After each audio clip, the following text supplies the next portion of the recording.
is good, everybody? And welcome to the Weekday Wagers right here, the Tuesday edition on this Olympic Tuesday. Huge congratulations to the U.S. mixed curling team. The doubles curling team took second place, lost to Norway. They were just, I think, Norway or Sweden, one of the two, but they were just really, really good. But huge. Hey, listen, we got the silver. I love it. Got a huge show for you guys today because we get to talk a little Olympic hockey on both the men's and the women's side. U.S. women's hockey puck drops here in about 10 minutes, so we can get a little live look in and see how that's shaping up, especially since they're playing our northern neighbors from Canada. But before we start talking about what happened today and what's going to happen with our bets, we need to look at what happened yesterday, and we're not going to look too long because that was just damn ugly. Isaiah Collier finished with 13 points, and the Philadelphia 76ers absolutely tanked last night. It was disgusting. I don't know how Portland ran them out of the building, but they did. Rob, dude, I love our Tuesdays because for whatever reason, we tend to sweep these things fairly routinely. So I'm excited about our plays tonight. But first of all, sir, how are you? Mark, I'm doing great. I know you had to pull me out of the saloon because I've been double fisting since I got in again this weekend. And I hit Kenneth Walker MVP at plus 850. So just a humble brag on that from the Friday show. But yeah, I took yesterday off. I didn't bet a single thing. I know DG said don't bet NBA on Mondays. And clearly he was right because it seems like it's terrible to bet NBA on Mondays. Yeah, it's absolutely. Look. Oops, did I freeze? I froze.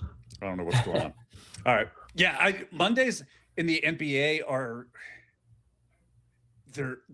Sundays and Mondays in the NBA are the 2 days that I tend to stay away from. Unfortunately, yesterday, it's the only thing really that was on the slate, right? I mean, there was some college basketball, but even college basketball is getting a little wonky this time of year. So listen, let's shift gears here.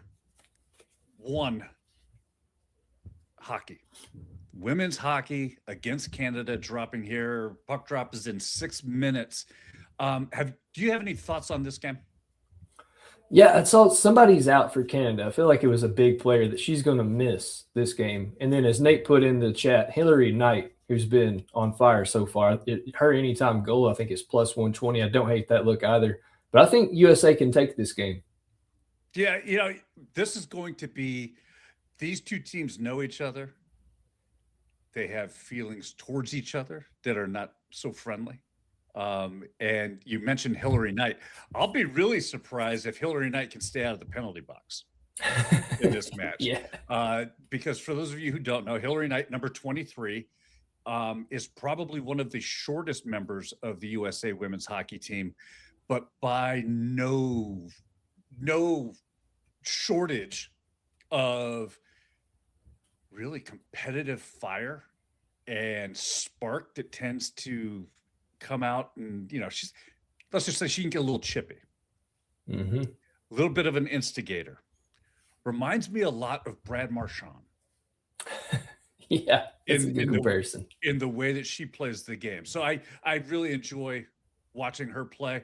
I'm expecting a really close game. I know the last six times that these two teams have met, it's only been finished by just a goal. So nobody's been able to cover the puck line, which might be a good way to look at this from a betting angle as well. Yeah, 100%. Should be a great game, and it starts, I think, in 5 minutes. So if you're looking for some afternoon hockey, that's going to be a great one to watch. Huge rivalry. These two countries, as you saw in the Four Nations, whether it's women's, men's, don't like each other when it comes to this. So should be an awesome event. Well, and you bring up the men's hockey, and the men's hockey, the U.S. men's team doesn't play till Thursday. So I know tomorrow you and I will have plenty of time to break down that first opening game. But there is some men's hockey taking place tomorrow in the morning. We've got two games. Who's playing tomorrow morning? Slovakia and Finland are playing tomorrow morning. And I really like Finland. I like their chances. Slovakia's got some guys on their roster, but Finland's pretty loaded in themselves. Guys like Aho, Granlund, Granlund's one to look for. I think he's sneaky good as far as props go. Anton Lundell, Mikko Rantanen, Rupe Hintz. There's a lot of guys. Hell, half the Dallas Stars play for Finland. So basically, half of their roster. As long as Juuse Saros for the Preds isn't in goal, they should be all right. Well, I hope that he's a little more consistent for them than he has been for the Preds this season. We were talking right before we came on. The Italians have a hockey team in this Olympics, and you started rattling off some of the names of these hockey players. I've never heard of them. I mean, so for those of you who don't know, I really do. I'm invested in a lot of the international hockey leagues. I love the German Eisen League. I love the Czech leagues, the Superligas. I follow those religiously. I've never heard of these guys from playing in any of those leagues. Any thoughts about this Italian hockey team and what they're facing really with all these other international teams having so many NHL players on it? Yeah, so there's not one NHL player on Team Italy. So they have not one player that plays in the NHL. I saw a team called the Wild Wings, which you luckily you told me that's a German hockey team because I guess they just got a cook from Buffalo Wild Wings and said he liked to watch hockey, and that was the requirements to be a part of the team. I don't think Italy scores much at all in this tournament. I think if they do get a goal, they're going to treat it like their Super Bowl, and that's kind of what I've been hearing. Guys like listen to Chris Meany and those guys from NHL.com. They're like, yeah, if Italy can get 3 goals, that should be a win in itself for them. There's these Olympics. So, well, that's a great question, right? Because we don't really have a lot of data on how these teams do with the NHL players who are now playing internationally against each other. The really only glimpse we had is 4 nations last year. As a way of approaching this from a betting standpoint, the puck line has got to be like, what is it, plus 5.5? It's something that was similar to what Sweden was against the U.S. yesterday. On the women's side, instead of playing the puck line or instead of paying out outrageous juice on a side, maybe a team total would be the way to attack this a way to fade the Italians without eating too much juice. Yeah, you could do that, or team totals. And if you really feel good about Finland handling Slovakia, maybe even looking at their money line and maybe doing a small parlay with maybe Finland money line, team total for Sweden at like maybe 3.5. I bet you could probably get around plus money for that. But with the men's right now too, like yesterday with the women's, they knew they had that game won. I think somebody mentioned in the chat, they were going to pick Sweden to cover the 5.5 because they felt like USA is going to get up 5 and they're just going to take their foot off the gas. With the men's tomorrow, I don't think it's going to be that way. I think they're just going to keep scoring at will because it is the first game of the tournament. Set the tone, set the dominance. I think you could see more than 5, maybe even 6 or 7 in that game. And none by Italy. It was Rick. Yes, that's right. In the chat yesterday, who was on that play plus 5.5, and it was amazing when the USA won 5-0. So his bet covered. Last thing I'll ask you about tomorrow for the hockey. I know those games kick off in the morning. Is there anybody, if you were going to play from a point or a goal scoring standpoint, that you'd be like, you know what? Yeah, I do like these guys. Yeah, one of the guys, Mikael Granlund, it's always good too. And I think Chris Meany, who I look up to in hockey, who got me into betting hockey, he's really high on him. I think that's a good way to target it. And then looking at Finland, guys like Mikko Rantanen and Rupe Hintz, those are 2 guys for Finland that I think could put up goals. Philip Forsberg for the Preds. And this isn't my bias showing. Forsberg is a hell of an athlete. And I think when you put him on a line with some of those guys, he can really come through. And I would look for maybe him some point props. Tonight, I'm really going to dig in, and I'll put it at Just the Stat Sports, probably in the parlay pick section because we don't have an Olympic section. But I'll start getting some plays up tonight for these games starting probably around 8 or 9 o'clock tonight. And last question I have for you. There's been a lot of talk about how this Olympic hockey rink, it's actually 3 feet shorter than an NHL rink. Still close to international measurements, except for it's not as wide as the international hockey. So it's as wide as a NHL rink, shorter than a international and NHL hockey rink. We haven't Right. really seen it be an issue on the women's side of the hockey matches. What kind of impact do you think that has on the men's side? It's going to make them have to play quicker and make quicker decisions. That neutral zone is going to be, they're going to have less time in the neutral zone. They're going to try to get the puck out quickly. And I think it really benefits a team like Canada, who's already got all the offensive skills in the world.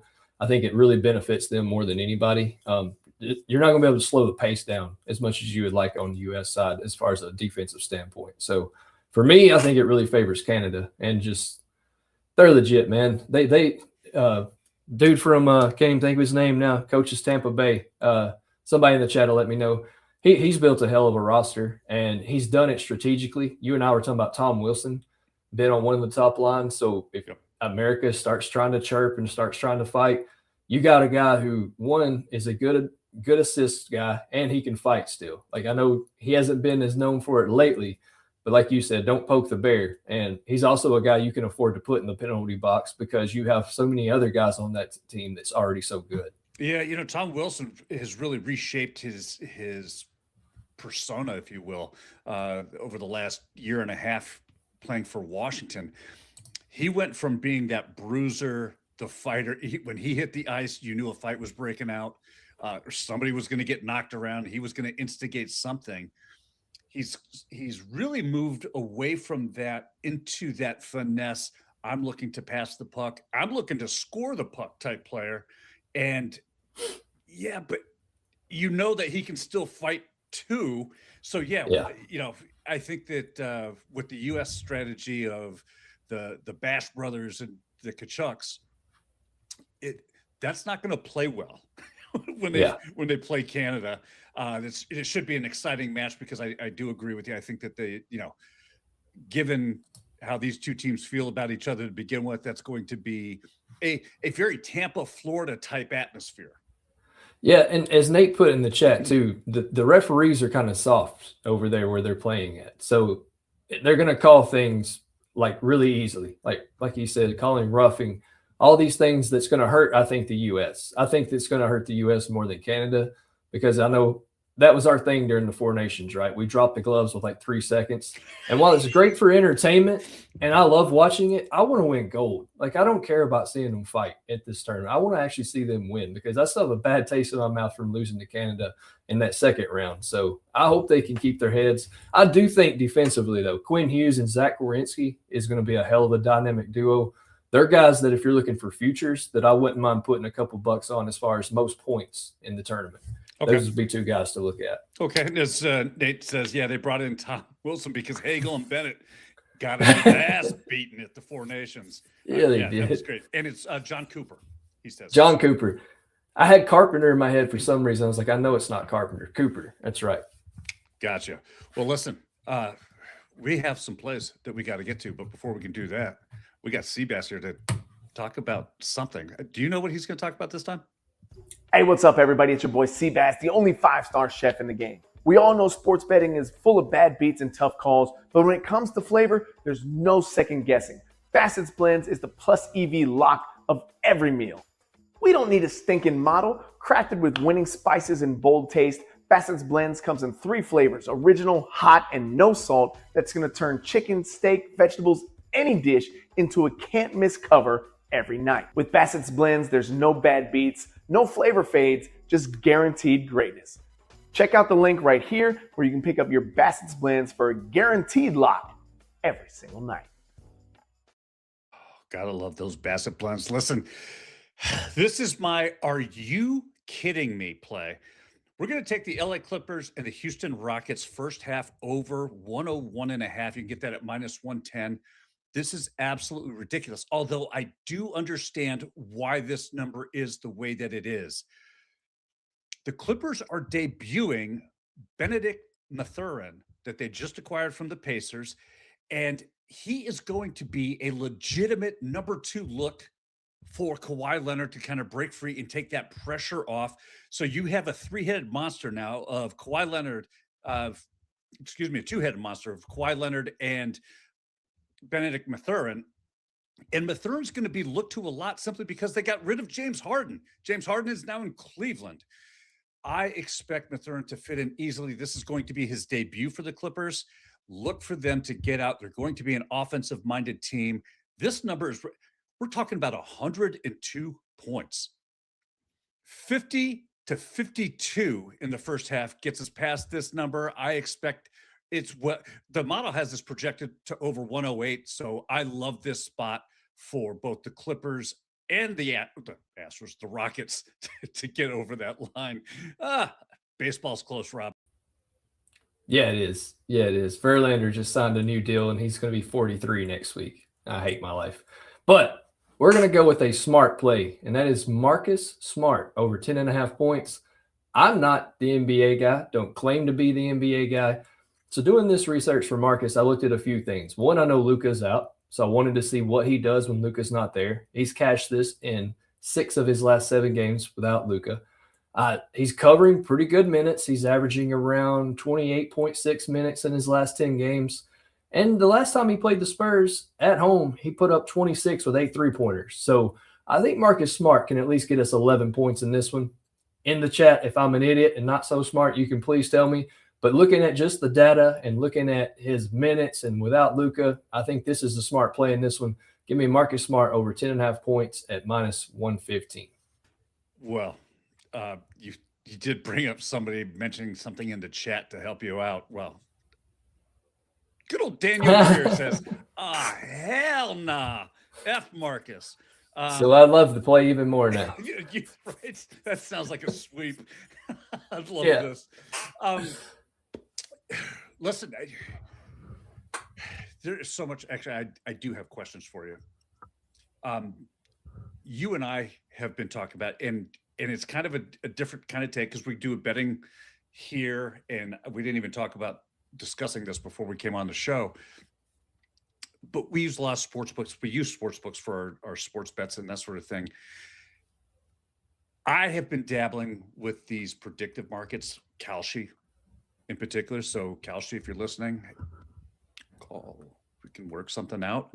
Have you looked into these markets at all? And are they a viable alternative to sports books? They are. And I've been looking more because, there's no NHL. So I'm always trying to find some kind of edge right now, give me something to bet on. But, I mean, you can bet on just about anything in Kalshi. And Kalshi's all over the place. You can bet at every state, correct? You can open a Kalshi account and bet on things. Right. Is that right? Yes. So, and I think it's a great avenue. I know there's a few things that you and I were talking about that we're kind of into. UFC. How did your model do in UFC this week? The model went 11-2, and 11-2, 11-2, and we will have this weekend's predictions up starting on Thursday. They will be posted on the website so people can start locking those in. Yeah. So it's definitely, and it's going to pick up steam over the next few months, I believe, because you're just going to see more and more people start doing it. I'm seeing it on my X page a lot, quite a bit lately, with a lot of you guys that I follow. So yeah, it's not bad at all. Interesting. Yeah, I have been dabbling with it, and I have to be very careful. The verbiage, it's not betting. You're buying contracts on the future outcomes of a particular event. And so we've been doing a lot of sort of, if you will, called day trading, because they're, in essence, you're buying contracts like they're stocks. And the flip is you can turn around and sell your positions just like a stock throughout the course of the day, all the way through the event as it plays out. So I've gotten a lot of requests to do a tutorial kind of on the Kalshi markets and to build off of the model tutorial that we posted over at the Weekday Wagers YouTube channel on a basic NBA model. They're looking for something a little more intricate, a little more, what to do if you add more data metrics, that sort of thing, build out from the basic there. Have you had a chance to look at that?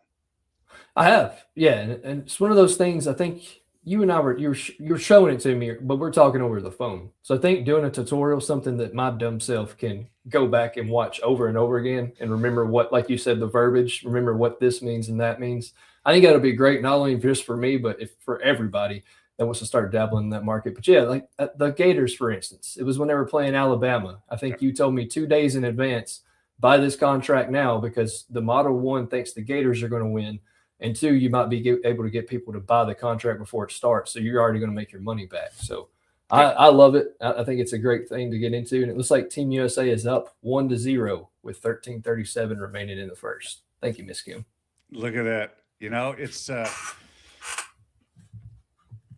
not going to jinx it. I'm not going to jinx it. I'm not saying a word. Dude, how was that close? It was going to fly. But nope. Nah. I'll wait. It'll all be the opening tomorrow. Without the NHL going on, what are you watching from a sporting standpoint, and what has your interest? NBA. The Magic played last night, so I was able to.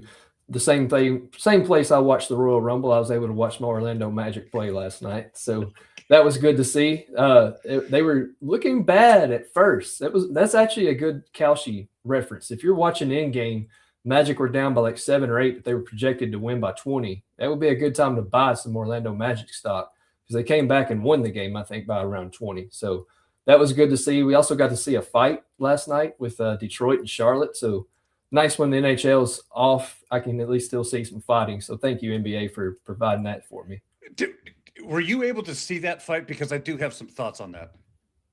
I caught the gist of it. When I was working out this morning, they were showing highlights on SportsCenter. Okay. Definitely wasn't Malice at the Palace levels, but it was a fight. So I'll give it that. And I'll say, for those of you who don't know what we're talking about, there was a third quarter fight that led to 4 ejections. It was between the Detroit Pistons and Charlotte Hornets.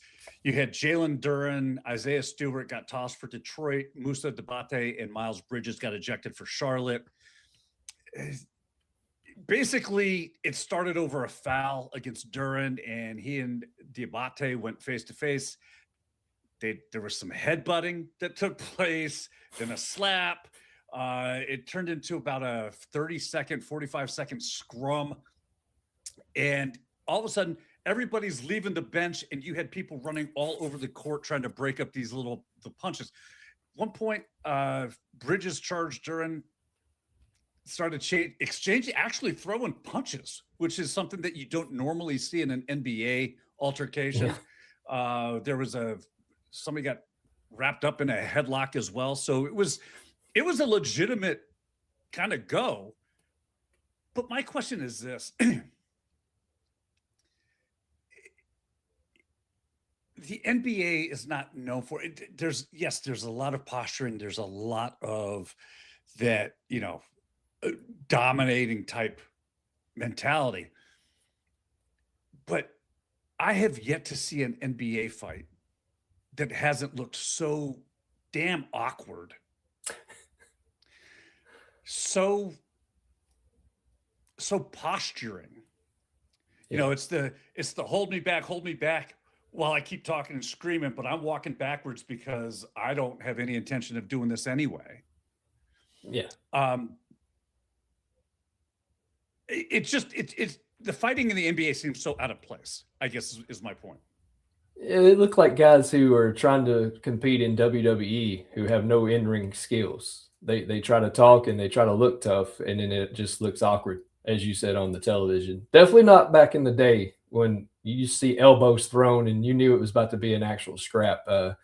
These guys are more pretenders than contenders when it comes to the fighting. They probably should just leave that to the NHL and MMA. But like I said, with no hockey, it was good to see at least somebody scrapping that wasn't in WWE last night. And do you I love that point because I remember watching Bill Lambier back in the day. Yeah, speaking of Detroit. Yeah.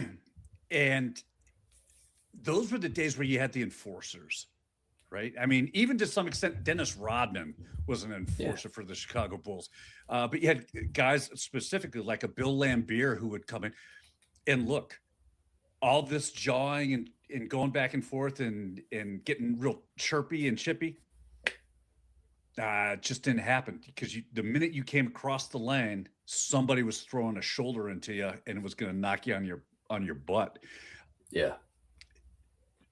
Should the NBA, in all the talk of load management and how we protect the players now, I kind of miss that atmosphere. I miss that mentality, that tough guy mentality that the NBA used to have. Yeah, and it's one of the reasons why I don't watch anymore. It's just so watered down from what it used to be. I remember as a kid, you couldn't pull me away from the television watching NBA. And I mean, I know it's a little bit later, but like the Iversons, the Bryants, Vince Carter, Tracy McGrady, you had guys who it seemed like when they were out there, they were going every night. And maybe it was just because I was a kid and oblivious to the real world, but it felt like it was more, they cared more about winning back in the day than they do now. And like when I see this load management and maintenance, it pisses me off to no end. Like I was looking at OG and I can't say his last name. I was looking at OG today for OG props. and Anobi. Yeah. And they're saying, well, his toe hurt or his foot is hurting. He may be on limited minutes tonight. And I was like, you know what? Forget it. I'm not playing an under, but I'm damn sure not betting his over if his toe hurts because God knows he ain't going to do anything. As Calvo pointed out, the bad boys were no joke. And Joe, who apparently is checking in from a lawyer's office. Dude, I hope everything's okay. Hope you're all right, man. Yeah, said Lambier. He's not sure Lambier had any basketball skill at all. I'll tell you what, though. But what they did have was that team skill. And guys like Lambier had a role, go get the rebound and make sure that nobody gets a free pass to the lane. And you go in and they call them check fouls now. Yeah. Back then, it was a body check foul. Yeah. And you had guys like Isaiah Thomas shooting it from wherever and hitting all the time. That helped that Pistons team out. And then Rodman, pre-Bulls days, that's where he was at as well. Him and Lambier, I don't know how anybody got anything done with those two down low. Oh, it's just the guy's name just escaped my head. Bill Lambier. I'm thinking for the Lakers. Kurt Rambis was the guy for the Lakers who was kind of their enforcer, Mr. Clark Kent. But what is on your radar for tonight as far as sports entertainment is concerned, Rob? Well, my Magic don't play, but I do have some stake in the Lakers tonight. So I'm going to watch DG's favorite basketball player, Marcus Smart, try to get 11 points. So we'll see about that. That's what I'm going to be watching tonight. Gotcha. And you know what? I'm going to be locked in. I'm going to be doing I can't believe that the line for first half totals at 101.5. So that's the one I'm going to be watching and kind of kicking back and hopefully watch that thing sail to a nice no sweat over. So we can cash this. And you and I get the chance to put up some green check marks to get this week going. That was a horrible way to start the week from DJ and I yesterday. Yeah, and like I said, it's not you guys. You're good at what you do. It's the NBA players taking Mondays off. Well, okay. You know what? Yeah, I like your reasoning a lot better than mine. Listen, make sure you tune in tomorrow, 2:00 Eastern, right here, Weekday Wagers. Rob and I will be right back here breaking down some more Olympic hockey, especially with the men's game happening Thursday morning. We'll have lots of angles and ways to approach that. Probably a bet or two on that, I can imagine. But until then, let's take care of yourselves. Be safe. Have a lot of fun. Be kind to one another. And we'll see you right back here tomorrow. Take care.